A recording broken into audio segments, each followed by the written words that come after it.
Sebagai anak pegawai negeri hidup di Jakarta yang banyak sekali cobaan, banyak sekali tuntutan, dan banyak sekali kebutuhan, saya mencoba menjadi manusia yang menikmati hari demi hari. Saya mencoba menikmati perjuangan saya, perjalanan hidup saya, mulai dari sekolah SD, SMP, SMA, bahkan kuliah di sebuah kampus. Menikmati selama saya kuliah, begadang di kampus itu menjadi sesuatu yang biasa saya lakukan. Teman-teman kita ngopi dari kopi yang bekas lalu kita angetin kembali. Dan saya menjadi guru, mulai dari guru yang paling di sekolah negeri entah berantah gitu kan, yang dibayarnya cuman hanya untuk ongkos jalan doang, atau sampai sekolah di kampung yang jawara, orang-orang jawara, bahkan sampai sekolah elit saya sudah merasakan. Dan semuanya saya coba tarik garis besar dari itu, bahwa apapun yang kamu lakukan selama kamu bisa menikmatinya pasti akan membawa hasil. Dan buat saya hasilnya adalah kebahagiaan saya, bukan yang lain-lain, bukan materi, tapi ketika kita bisa menikmati apa yang kita inginkan, itu sudah cukup. Ketika kita bisa menikmati apa yang kita punya, itu sudah cukup. Jadi guru, jangan berharap berlebih, tapi jadi guru, berharaplah bisa selalu bahagia. Demikian bisa menjadi teman hidup bagi seorang guru. Terima kasih. Assalamualaikum warahmatullahi wabarakatuh. Saya Nanang Hermansyah, lahir di Tasik tahun 1968. Dari keluarga bapak pegawai negeri di Departemen Agama dan ibu orang yang nggak pernah diam. Jadi background saya adalah dari kecil ibu saya selalu membuat sesuatu untuk dijual, dan tugas saya selalu mengantarkan itu dengan berjalan kaki. Pengalaman masa kecil saya membuat saya terbiasa dengan teman-teman. Jadi kemana-mana jalan kaki, kemana-mana main menggunakan angkutan umum dan sebagainya. Di SMP, saya di SMP negeri yang agak jauh jaraknya dari rumah. Sehingga kalau berangkat pagi naik mobil umum bareng-bareng dengan teman gitu ya. Ngegelantungan di bis tuh, di Metro Mini namanya. Sampai saya SMA, dan SMA saya kebetulan dekat dengan rumah, jadi jalan kaki. Saat di SMA, saya punya cita-cita sebenarnya sangat hebat ya. Cita-cita saya dulu adalah ingin menjadi seorang insinyur, lalu tinggal di kampung, di daerah, lalu ketemu dengan anak Pak Lurah yang kaya, biasa lurah kaya, dan saya tinggal hidup di sana sebagai seorang petani. Itu cita-cita saya gitu loh. Dan saya coba wujudkan pada saat kelas 3 SMA. Waktu itu ada yang namanya PMDK. Dan saya mendaftar PMDK, dan saya memilih waktu itu adalah IPB. Dan entah kenapa tiba-tiba tidak ada satu orang pun di angkatan saya yang diterima melalui jalur PMDK. Kenapa? Karena rupanya terlambat kiriman datanya. Ya akhirnya selesailah saya cita-cita saya sebagai insinyur yang punya harapan ketemu wanita kembang bunga desa gitu di kampung sebagai seorang petani. Cerita singkat, kemudian saya mengikuti beberapa tes termasuk STAN gitu kan. Semua saya cobain tes dan gagal, tanda kutip, nggak keterima di mana-mana. Pada kesempatan terakhir saya akhirnya berpikir gini, ada salah seorang guru biologi saya di SMA yang mengatakan, Nang, kamu tuh bagus kalau jadi guru gitu. Jadi saya teringat itu. Maka akhirnya saya memutuskan untuk sekolahlah di IKIP Muhammadiyah Jakarta. Maka jadilah saya seorang mahasiswa IKIP Muhammadiyah Jakarta.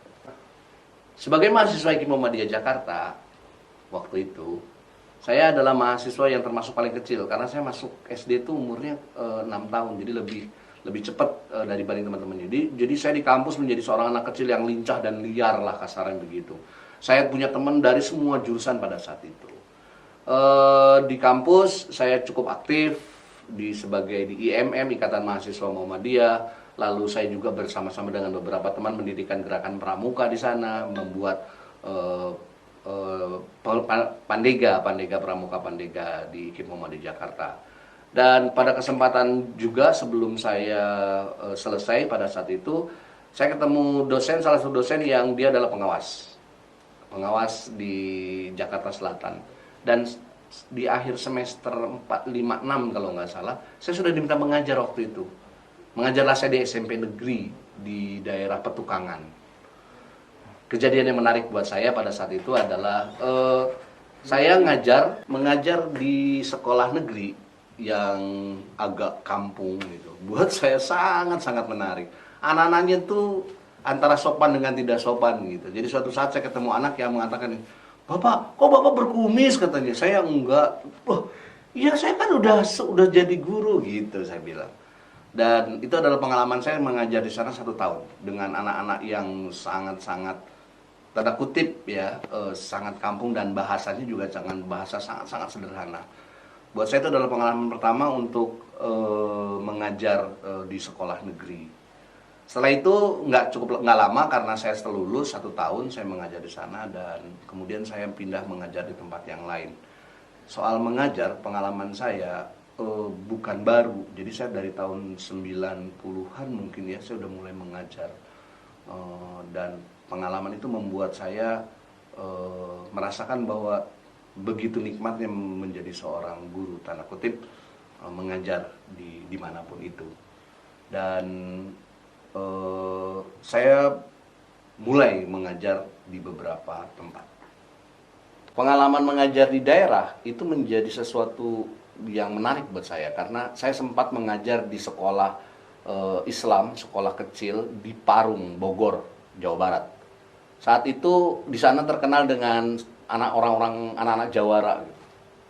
Yang saya sangat-sangat terkaget saat itu adalah bagaimana guru mendidik anaknya. Jadi ada suatu saat ada anak yang nakal tanda kutip gitu dan itu gurunya menyuruh anak tuh dengan kopi disebor oleh kopi.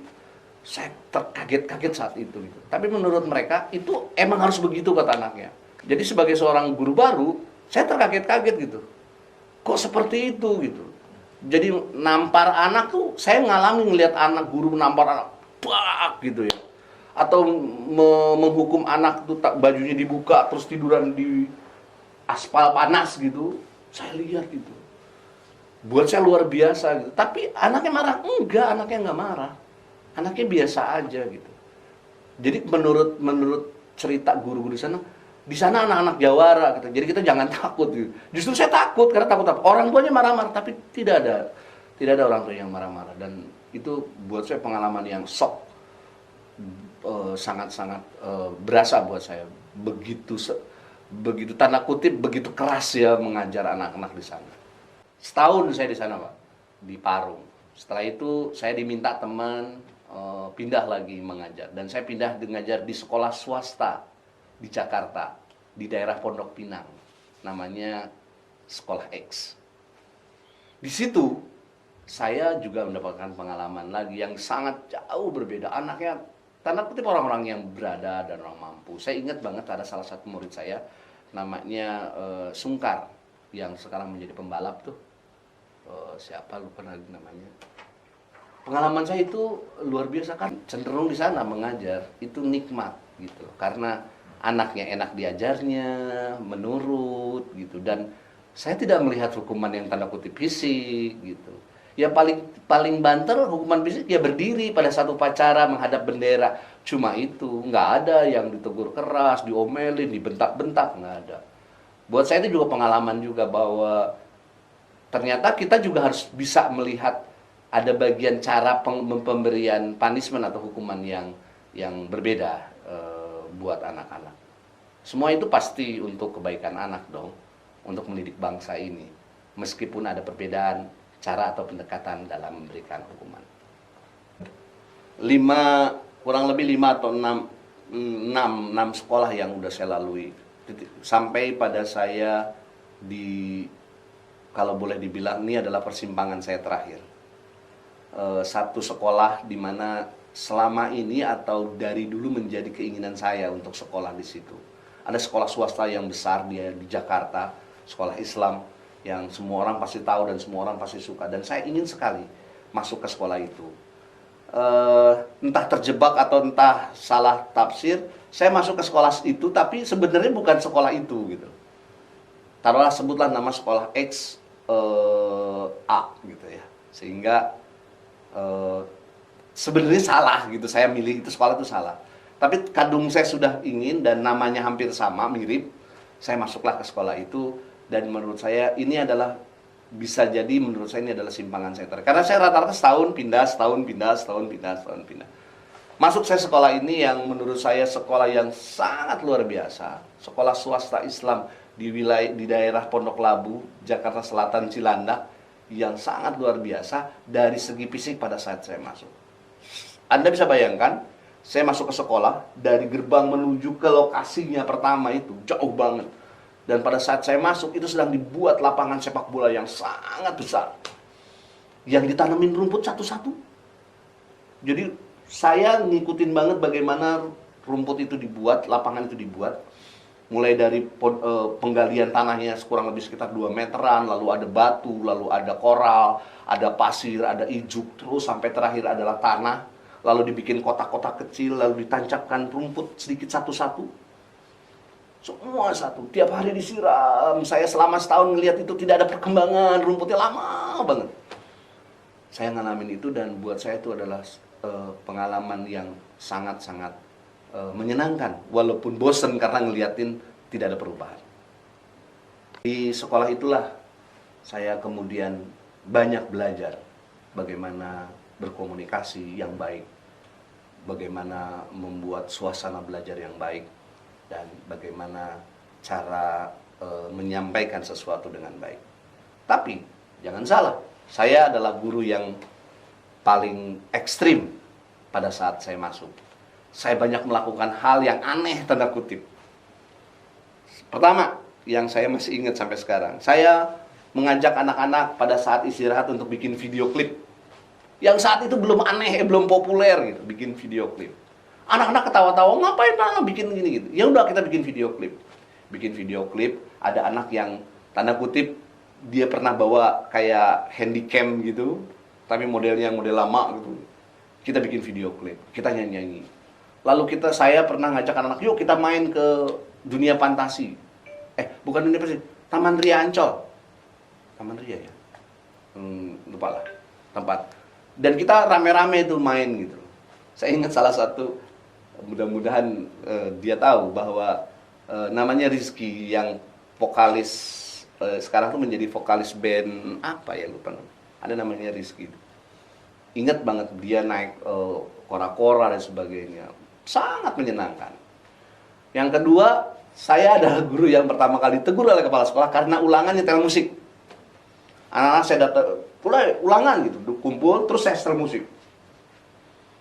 Oh, anak-anak ada yang marah, ada yang gini. Dan yang paling marah adalah kepala sekolahnya. Saya ditegur kepala sekolah. Pak, anak ngapain? Loh, enggak, saya lagi ingin mengajarkan pada anak bagaimana mereka melakukan evaluasi mulai ujian dalam sebuah tekanan. Yaitu apa? Musik, suara musik kenceng-kenceng gitu kan. Ada suara musik. Buat saya menyenangkan. Dan buat anak bisa jadi beberapa anak asik aja gitu kan. Tapi ada anak, aduh bapak ya, gitu kan. Nah, itu saya ditegur untuk itu. Dan pengalaman di sekolah itu buat saya 3 tahun pertama itu adalah pengalaman yang sangat menarik. Kalau ada hal yang menjadi catatan ataupun yang saya akhirnya kemudian menjadi pegang teguh, saya selalu bilang mau ke anak saya, murid saya, mulailah dari apa yang kamu punya. Jangan mencari sesuatu yang kamu nggak punya, mulailah dari apa yang kamu punya. Dan buatlah sesuatu dari apa yang kamu punya sesuai dengan apa yang kamu bisa. Apapun. Dan rumus itu menurut saya bisa digunakan untuk dalam keadaan apapun. Saya punya motor, ya saya gunakan motor. Karena saya punya motor, saya nggak perlu nyari motor orang lain. Motor saya meskipun butut. Kata orang, motornya Pananang mah nggak ada suaranya, kecuali semuanya punya suara kecuali klaksonnya gitu kan. Nggak apa-apa, itu punya saya punya itu, saya manfaatkan itu. Kalau saya bisa, saya lakukan yang saya bisa. Saya tidak pernah mencoba melakukan sesuatu yang saya tidak bisa. Jadi mulailah dari apa yang kamu punya dan lakukan sebagaimana apa yang kamu bisa. Dan itu sangat berarti memudahkan dan membahagiakan hidup kita. Karena kita tidak menuntut apapun yang kita tidak miliki atau apapun yang kita tidak bisa. Bahagia selalu. Saya Nanang, terima kasih.